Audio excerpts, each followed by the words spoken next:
This is a spot where I want to build a woodshed for storing firewood. Not going to be super huge. It's like 12.5 by 6.5. And this ground slopes in 2 directions, so I can't get too crazy. It severed the brush pile in preparation. Been breaking ground on the area for the firewood shed. As usual, what seemed like relatively flat is relatively unflat once you start digging and putting levels on things. My plan is just to go with my regular paver style flat area, like a post block or pier and post system. Probably be faster, but sort of hesitant to do that. I kind of feel like it would attract larger animals to live under it, and also there would have been kind of a big step in the front. So I'm having to dig down quite a bit on this far side.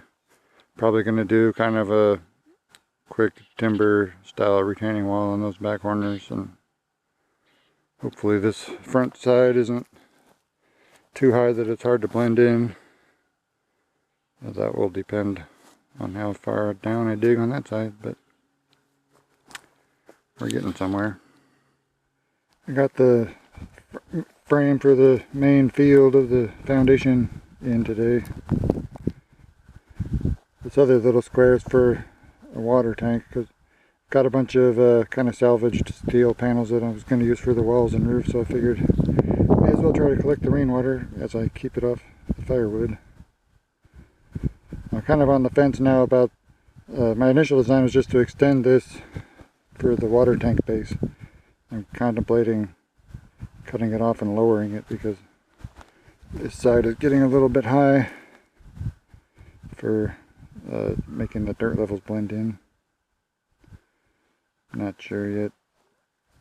If I leave it like this, I'm a lot more on the edge of having this project be dirt neutral, meaning I don't have to bring in any dirt to make everything blend in nicely. I did decide to go with the 2-tier approach here, so the water tank will be 3 or 4 inches lower. Most of the space here is being taken up with these retaining wall blocks and stones.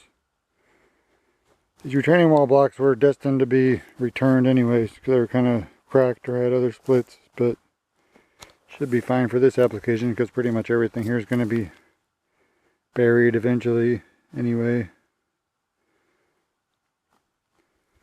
My approach for the rockwork here is put the biggest ones in the corners or points of interest, and then fill in with your mediums and your smaller ones.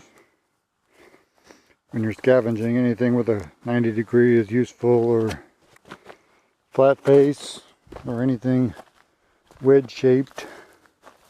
Sometimes you can put multiple points together like here for a pretty solid situation. And then when you're stacking your bricks, stomp on them to make sure you don't have a monkey leverage situation. They're going to be solid for you. And otherwise keep filling in with smaller wedge shaped ones.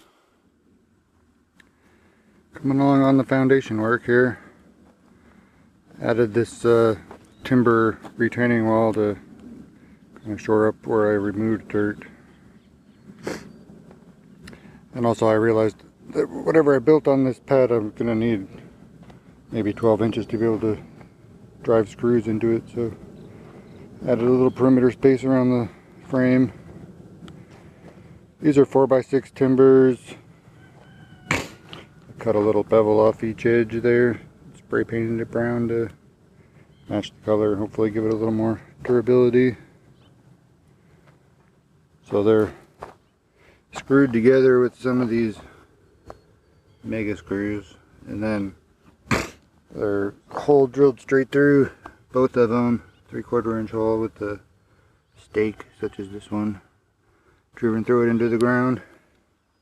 If you're gonna do that kind of stuff, this is the bit you want.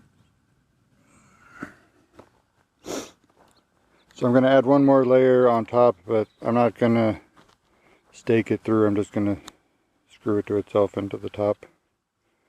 And then the retaining wall part should be done.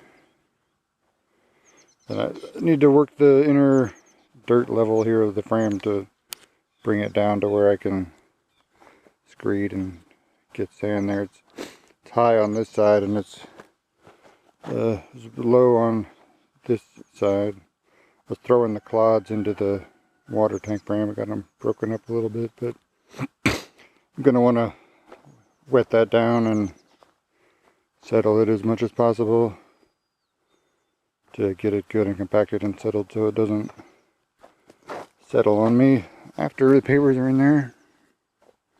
Hopefully. Here's the got my boards ready for screeding sand. The two different lengths there and depths. Well, yesterday I got the dirt level lowered in this main section. Actually, well, evened out in both sections, but reduced here so that I could get my screed board to pass through.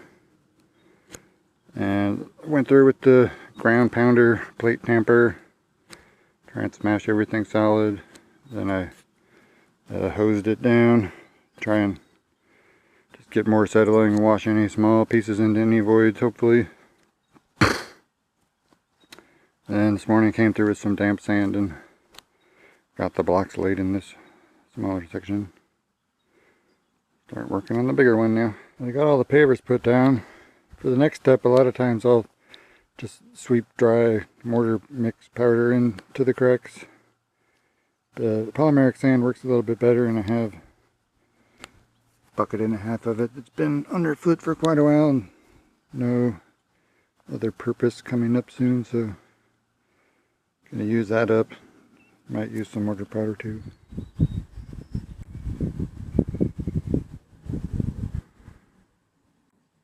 Well, I got most of the main support bits for the woodshed structure tacked together yesterday. Looks like we got some wetter weather coming through, so gonna keep on while I can. I'm putting together the back wall now using these little blocks of spacers.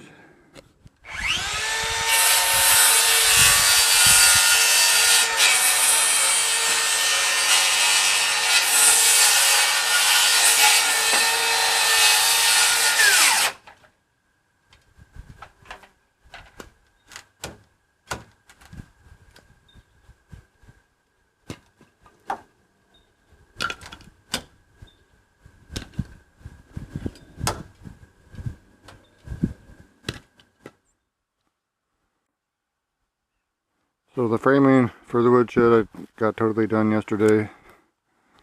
I also got the gutter on, so only thing left to do is I'm going to put steel panels on the three sides and the roof. The panels I've got were kind of, well, they were stacked up new, but then there was a fire, so they're all semi-salvage and pretty ugly. So I'm thinking I might try to get some paint on them, which is sort of annoying, but might help with the longevity, and it'll be easier to do it now probably than after it's installed for sure. If it looks a little better, then might mitigate any neighbor complaints about my eyesore of a woodshed. So the three bays are each 4 feet wide, 48 inches wide, and 6 feet, little over 6 feet deep, and 6 feet tall. Like the top of that back 2x4 is 6 foot. Then I've got these little, bottom of these 2x4s is 6 foot, so that'll help eyeball your dimensions a little more. And these boards also just add a little more stability so the whole structure doesn't rack. But the thing's pretty solid. It's definitely not moving anywhere. So if you cut your firewood 16 inches long and stack it like that, then you can have four stacked stacks coming forward. That'll give you a full cord. If you go up 6 feet, then you'll still have 6 or 8 inches in the front for just setback from the rain. On my initial design, I had the whole bottom boxed in, but then I was thinking, well, there's going to be like bark and debris and stuff falling through the cracks in the floor, and then mice and rats are going to want to live in there, and there's going to be no way to get them out really. So I changed my design to have this open, kind of open channels through the bottom. It's basically 5 4x4 posts going 12 foot, although I've got some little 2x4 scabs on the end of each one to make up for the 3 inches taken up by the interior walls. But yeah, with those channels, then at least, like, I mean, animals might still want to live in there. There was a squirrel just ran through there, but at least I could get a long utensil and clean it out if I needed to. And the corners here, kind of interesting feature. I saw somebody else's woodshed and took the idea. So the corners are made out of sort of L-shaped, made out of 2 boards. One a 6x6 and a 6x8, but then that maximizes your floor space. You don't have a 4x4 post going up through the corner like a lot of designs. Well, this is my completed submission for most over-engineered woodshed in the history of man. Got all the steel roofing and side panels on, and I just got the rainwater catchment put in today. So looking pretty good, starting to get a little bit loaded in there. Each 3 bays, each will hold a solid full cord each, and been keeping it dry in there, which is cool.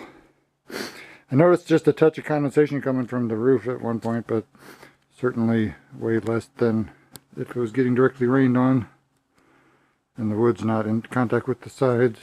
So this definitely beats messing around with tarps. But it wasn't super cheap. I probably got $1,000 in lumber, but it's because of all the treated and using the 2x for the walls. There's certainly some ways you could cut some more corners. Like these style racks here are really pretty cost effective, but I'll be glad to have those as secondary instead of primary.